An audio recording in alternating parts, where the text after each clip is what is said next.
Man, before I went to sleep last night, speaking on growth, Yeah.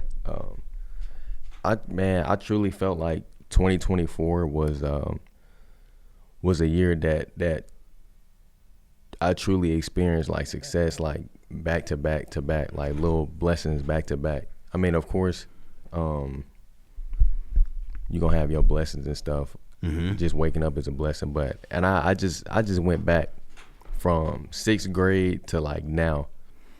5th grade was amazing for me because sports and then etc. But like 6th grade, 7th grade, every year up until now or before or the year before this year, I was like, yo, I just felt like I always been put last, been doubted, and just been coming in last and like everything. When I knew I was like that, but nobody saw it in me.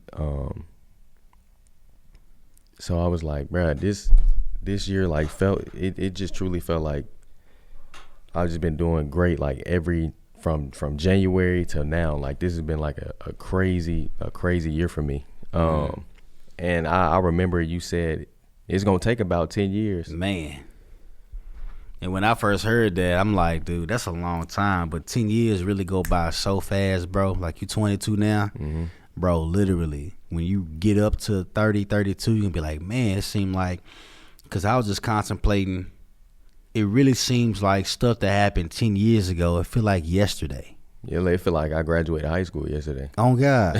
So it's like, yo, like, this time really goes by fast. You just really just putting in the work, you know. But I ain't mean to cut you off. Nah, you good. But yeah, man, I just been growing, and this year has been truly amazing to me and for me, because this year it was like, yo, if basically an example of if you just stay focused, stay locked in, you can accomplish so much in a year. Indeed. Matter of fact, yesterday before I went to sleep, and I'm glad I didn't go to sleep, but I did a YouTube video. I was reacting to an artist's song. This was key. This was like 5 months ago. I'm on Instagram, and I go to his story, and he screen record like my reaction, and this was 5 months ago. And I'm like, nah, that's crazy though. Like that's the crazy. seed was planted, man. That's crazy. Like 5 months ago, and he just now seeing it. Didn't mention me or nothing, because I mean he didn't like this artist. I don't know what city he in, but he a nice little size artist, and I'm like, nah, that's crazy. 5 months ago, and you just now seeing that. That's crazy. So it's like you never know who watching you. You never know who is watching you. That's a fun fact. Like who's bringing your name up in certain rooms, who's speaking on your name, hopefully in the best way. You know, you're always somewhere. Like in a way, you're omnipresent. You know, maybe on a smaller level than like a God figure, but you know, you're in places that you wouldn't think you are. Like talking about growth, I know. Going back to your point too of being focused and being consistent and everything, when you really lock in and people see like, oh, Devin does this. Devin is the person for this. People talking about Devin in regards to the this, and then it's like, hey, somebody reach out to Devin so he can do what he's already doing, but on another scale. Yeah. You know, same thing. That's how things worked in favor for me, you know, just things that I've been speaking on for years, man. Like, and this year, Zora Neale Hurston got a quote, and she said that there will be years to have questions and years to have answers, you know, and it's like I'm currently in a state of what is 2024 being? Like, what questions have arose? What answers have come across from previous years? And just regarding growth, some of the answers have been just consistency, simple and plain, just from things, because I realize I've been talking about some of the same things literally for the past 10 years, but it develops as I continue to develop and learn more. I can share more in that regard, you know. And it's like, you know, planting these seeds. Are you okay with being a person that plants a seed and not being able to sit underneath the shade that the tree grows from this said seed. You know, because some people work to reach an outcome and benefit from said outcome. But it's like, if you're really going through the process of the journey and enjoying the ride, you planting the seed should be just exciting as the shade that may come from the tree. But the gag is, like Keke Palmer be saying, the gag is you might not be able to sit underneath the shade that tree provides. Somebody else that's following behind you could be the person to benefit from this shaded tree. Right. You know? Yeah. And also, with that analogy, when planting a seed, are you comfortable, and can you not try to like dig up that seed and see if it's grown some every month or whatever? Can you be comfortable with just and knowing and trusting your work to plant that seed and then letting that grow? So yeah, man, it's just like I think it's the Chinese bamboo. You gotta water it every day, and then it after 5 years it finally like shoots up. You know what I mean? Like, do you have that kind of patience to water a plant that's gonna be at a standstill for 5 years?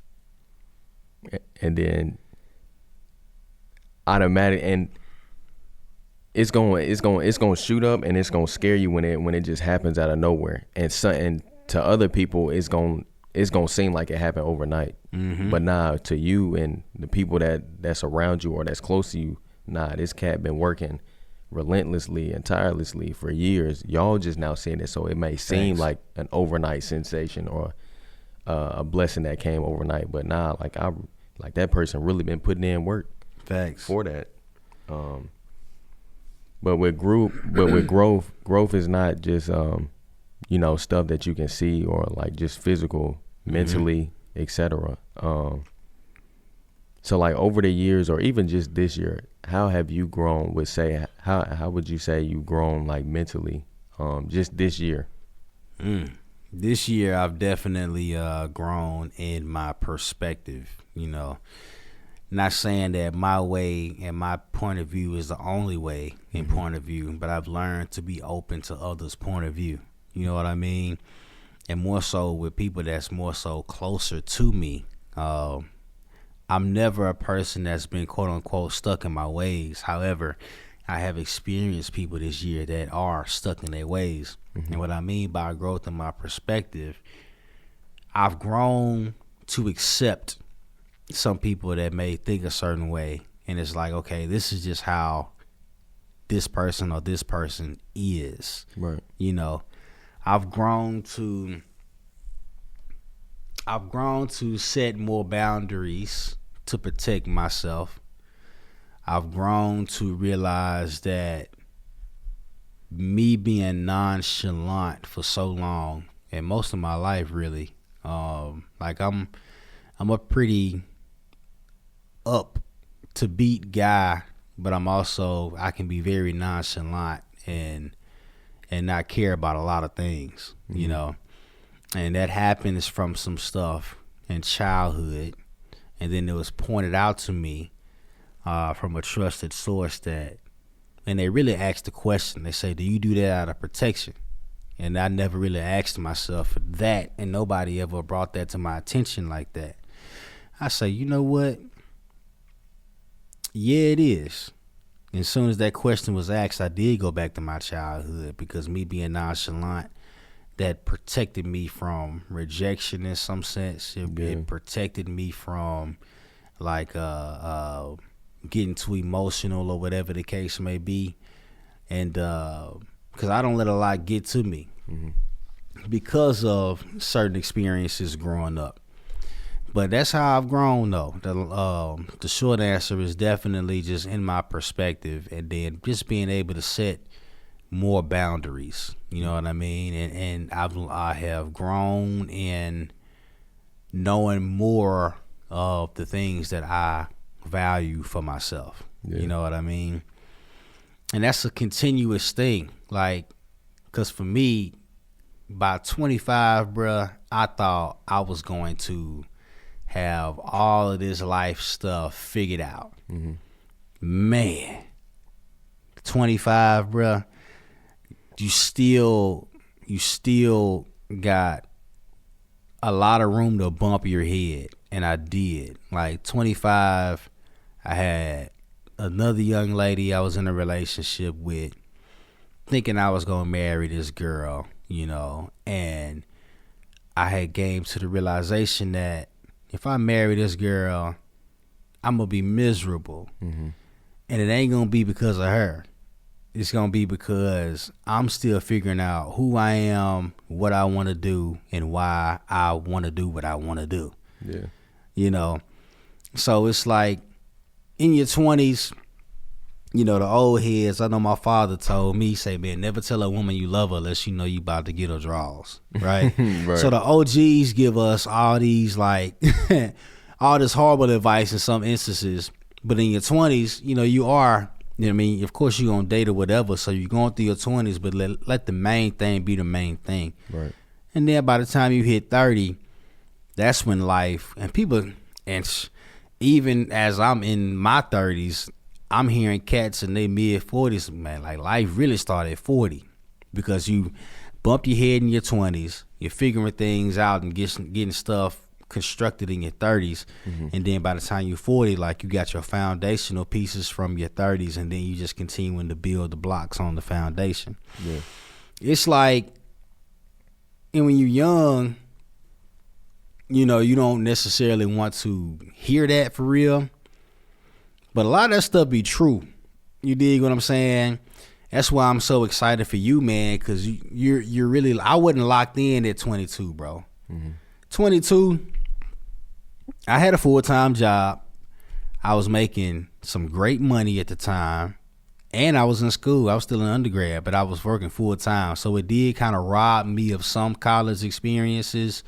But at the same time, like, this job was doing me justice. Like, it was a great situation. Right. And then it's like, man, I wasn't necessarily thinking about 32-year-old me 10 plus years down the line. Mm-hmm. You know what I mean? And I even questioned my degree at one point because I didn't major in a major for a job per se. Yeah. I majored in African American studies because I enjoy our history. Mm-hmm. My favorite pastime is the Harlem Renaissance. Okay. You know what I'm saying? Yeah. I love the Harlem Renaissance. They style, you know, the art, the poetry, that whole era. Right. So it's like I majored in that because I didn't necessarily know what I wanted to do, but I know I like history. And then I know we was talking about graduate school off the mic, right. But even with that, I had to grow out of not feeling a sense of regret that I didn't get my master's because I accepted another job making the most money I ever made till this date at that time. And I'm like, man, after this job, I'm set for life. But after I got the job, I realized it was only a 1-year contract situation. But I didn't know that going in. Right. But I ended up getting the opportunity to get a free ride at Georgia State, getting my master's in African American Studies. And I gave that up to go to work. Mm-hmm. And for years, man, I kicked myself for not taking that because they actually ran out of money. But because I knew a person that knew the dean over there, mm-hmm. They found some money for me, bro. That's tough. So it's like, man, it was kind of, I feel like I slapped him in the face in a sense because I rejected that to go work. Yeah. You know, now things do come back full circle, and I say that to say, speaking on growth, like I didn't value my own degree for a while until I saw that, like, bruh, you are using your degree. Mm-hmm. It may not be in a corporate setting or whatever the case, but like be proud of that because you're utilizing it and you're utilizing it for the greater good. Now, granted, I don't see myself going back to school. I'm not a school guy personally, but I know that I'm a natural teacher too, though. And I do have a dream of actually professing at a college, but I can't do that without a master's. Mm-hmm. I ain't say I can't do that because, you know, some people actually do if you are working in the field long enough and they got proof of your work, then you actually can. And I do believe that that'll be my story too.